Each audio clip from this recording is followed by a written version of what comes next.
Good morning. आज देखते हैं हम लोग एक्सरसाइज 13.1 का पार्ट 3।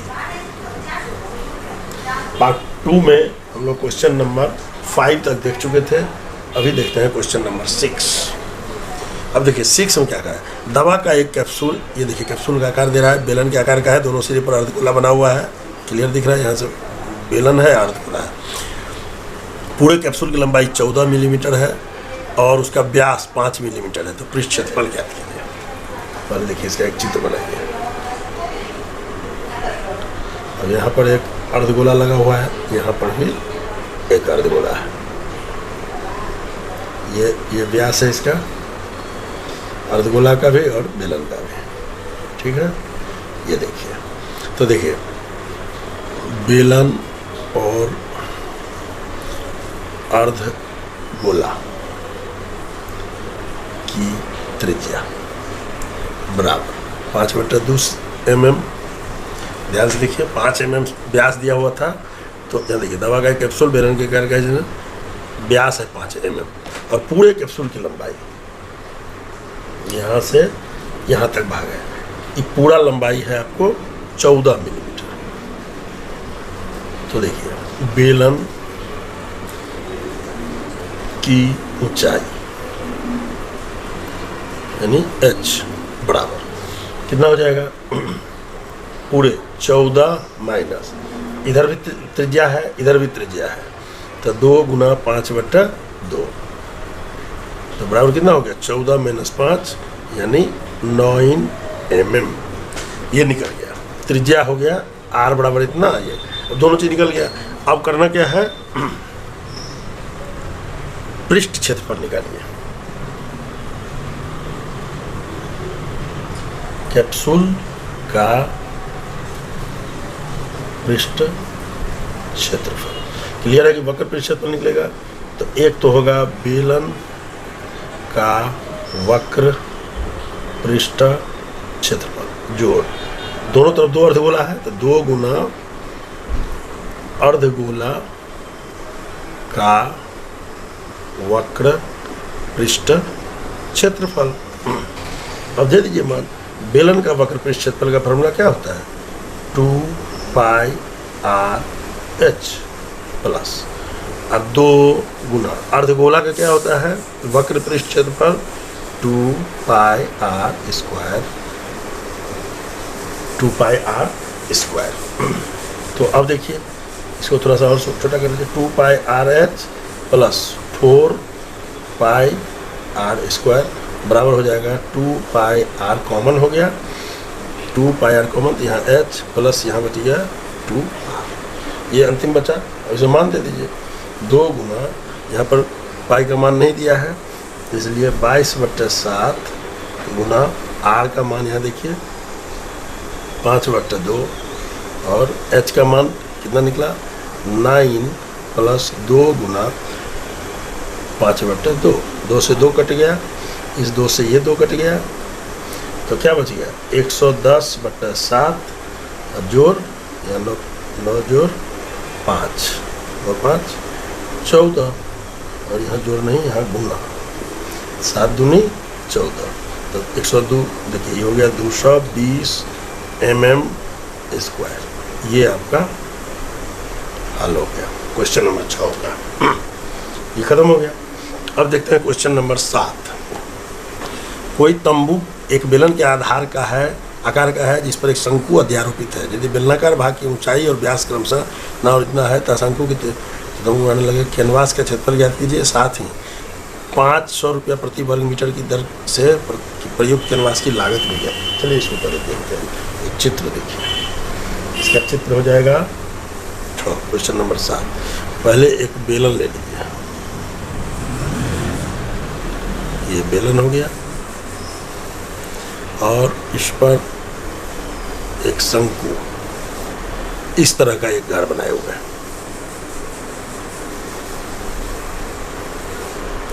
यहाँ h है, ये r है, बेलन का भी r है और शंकु का भी, और ये l है। अब इसमें आपको दिया हुआ है क्या क्या, तो देखिए ये बेलन का ऊंचाई है 2.1, यहाँ पर ये बेलन का एच है, तो बेलन का एच बराबर दिया हुआ है 2.1 मीटर और इसका व्यास दिया हुआ है 4, आर बराबर हो गया 4/2 यानी 2 मीटर, तो इसका भी आर हो गया 2 मीटर। अब इसके बाद कह रहा है तिर्यक ऊंचाई है 2.8 मीटर, एल बराबर दिया हुआ है 2.8 मीटर। तो हम लोग को इसमें पहले इसे निकालना है पृष्ठ क्षेत्रफल। तो सबसे पहले तो एच निकालना होगा। एच बराबर क्या होता है, L square minus R square under root. तो ये हो गया 2.8 का स्क्वायर माइनस 2 का स्क्वायर अंडर रूट। 2.8 का स्क्वायर देखिए,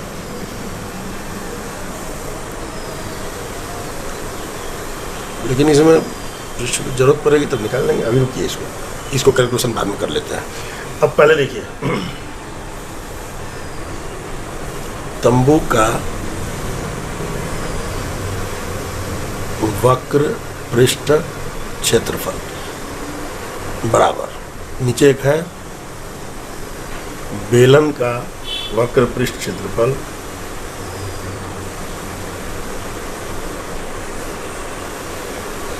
जोड़ शंकु का वक्र पृष्ठ क्षेत्रफल। तो अब इससे क्या हो जाएगा, देखिए,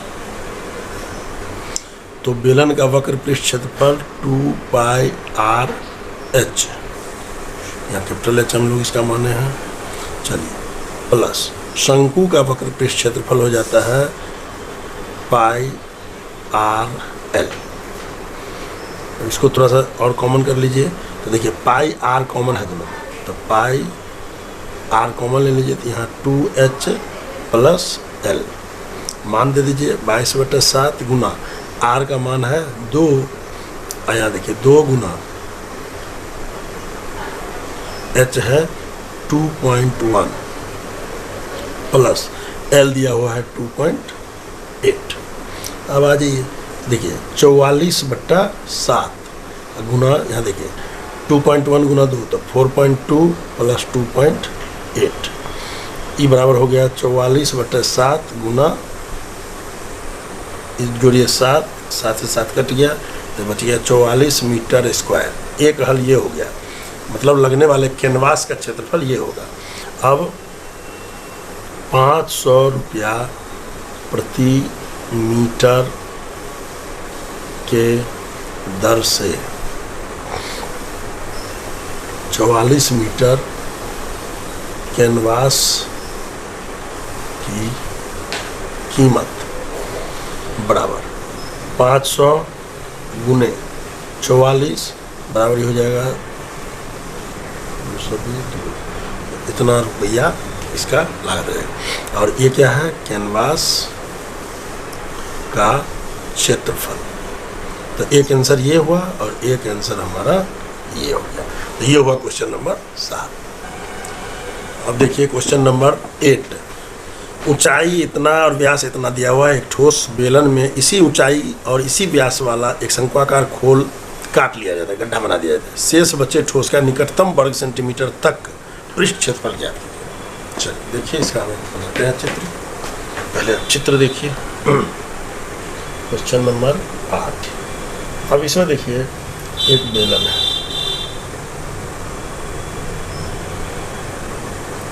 ये बेलन हुआ और इसमें एक शंकु इसी के व्यास पर इतना ही व्यास रखते हुए इसके इस तरह से काट लिया गया, ये शंकु निकाल दिया बीच में से।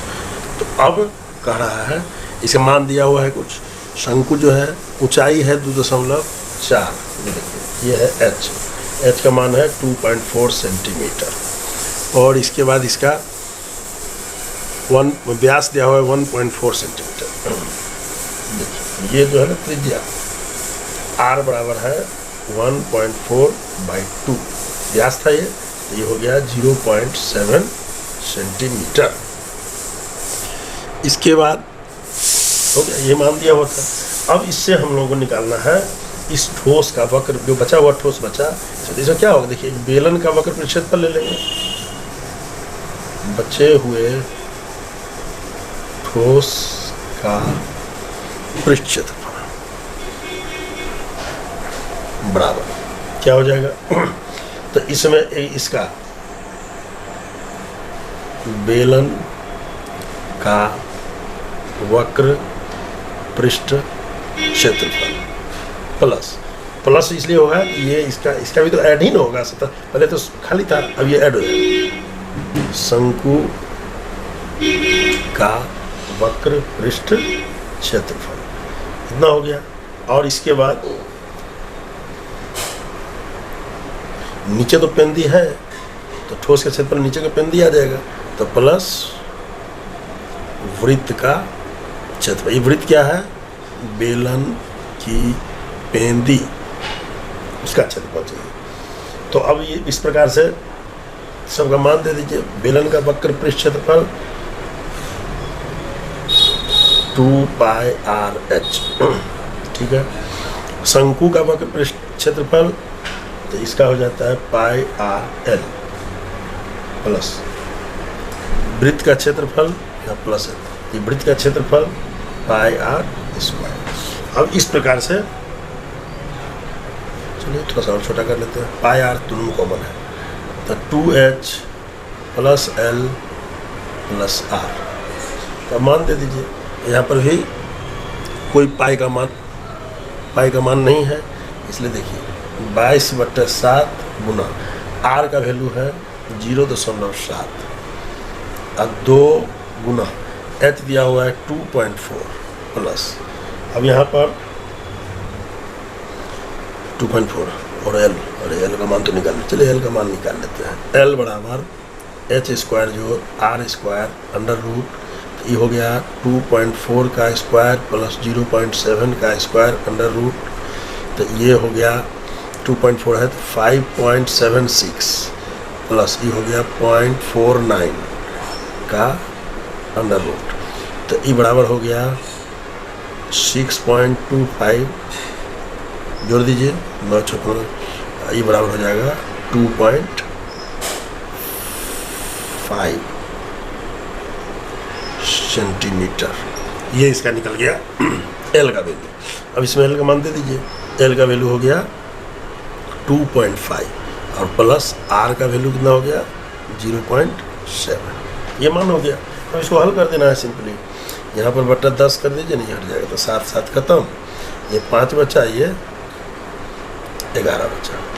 चलिए 11/5 गुना, यहाँ देखिए 2.4 गुना 2 तो 4.8 प्लस 2.5 प्लस 0.7 बराबर 11/5 गुने 8 5 13 7 0 8 5 13 7 2 बचा, 2 2 4 4 8.0, तो सीधे इसको 8 रख दीजिए, तो कितना हो गया 88/5। इसको जब काटिएगा तो लगभग हो जाएगा, ये पूरा हो जाएगा 17 cm स्क्वायर। इतना आप आंसर लिख सकते हैं, या आपको इसमें देखिए एक शब्द का इस्तेमाल किया है कि देखिए इस प्रकार से सोचता है निकटतम वर्ग सेंटीमीटर तक, तो इसका निकटतम 18 सेंटीमीटर स्क्वायर आंसर आप लिख सकते हैं, या आप एक इतना लिखा के छोड़िए, निकटतम से क्या लेना देना है, तो ये हो सकता है। अब अंतिम हिसाब पर आइए। लकड़ी के एक ठोस बेलन के प्रत्येक सिरे पर एक अर्धगोलाकार, देखिए ये अर्धगोला खोद के निकाला है इसी चित्र से।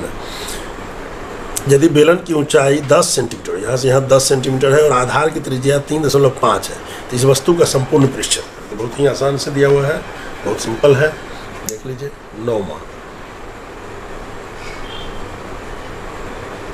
ये हुआ। अब इसमें 2 अर्धगोला खोदा गया है, एक अर्धगोला ऊपर से इसे खोद देना है और एक अर्धगोला नीचे से खोद देना है, तो ये चित्र हो गया। अब इसका पूरा का संपूर्ण पृष्ठ क्षेत्रफल हम लोगों को ज्ञात करना है। यहाँ देखिए दिया हुआ क्या क्या है, ये त्रिज्या है r बराबर और ये h बराबर, दोनों ही दिया हुआ है। त्रिज्या है 10 सेंटीमीटर, आधा ऊंचाई है 10 सेंटीमीटर, त्रिज्या है 3.5 बराबर, इसको आप 7/2 सेंटीमीटर लिखिए, आसान रहेगा। ये है 10 सेंटीमीटर।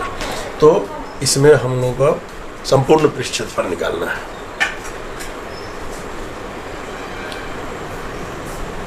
ठोस का संपूर्ण पृष्ठ क्षेत्रफल बराबर बेलन का वक्र पृष्ठ क्षेत्रफल जोड़ 2 गुना अर्धगोले का वक्र पृष्ठ क्षेत्रफल। तो इस प्रकार से हम लोग का ये निकल जाएगा। मान दीजिए बेलन का वक्र पृष्ठ क्षेत्रफल क्या होता है, 2πRh प्लस इसका होता है 2 × 2πr²